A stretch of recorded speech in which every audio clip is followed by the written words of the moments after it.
చచ్చిపోతాంలే, ఒక గంట సేపు ఏడిస్తే అయిపోతుంది అన్నికి ఉండదు. యుగ యుగాలు అంటే ఇంత అని దానికి నంబర్ లేదు. ఒక 10 సంవత్సరాలు 100 సంవత్సరాలు అట్లా ఉండదు.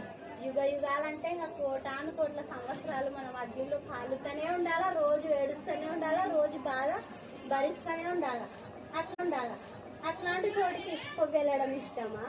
ఏసయ్యకి హృదయం ఇచ్చి ఏసయ్యని మన హృదయంలో చేర్చుకొని ఆయన రక్తం చేత మనం కడగబడి చెడ్డ మాటలు వదిలేసి దొంగతనం వదిలేసి మంచిగా ప్రేమగా ఏసయ్య చెప్పినట్లా జీవిస్తే ఎక్కడ వెళ్తాం తెలుసా? మనం పరలోకానికి వెళ్తాం. దీనికోసం మనం ఏం డబ్బులు ఇవ్వాల్సిన అవసరం లేదు, బంగారు ఇవ్వాల్సిన అవసరం లేదు, ఏమి ఇవ్వాల్సిన అవసరం లేదు.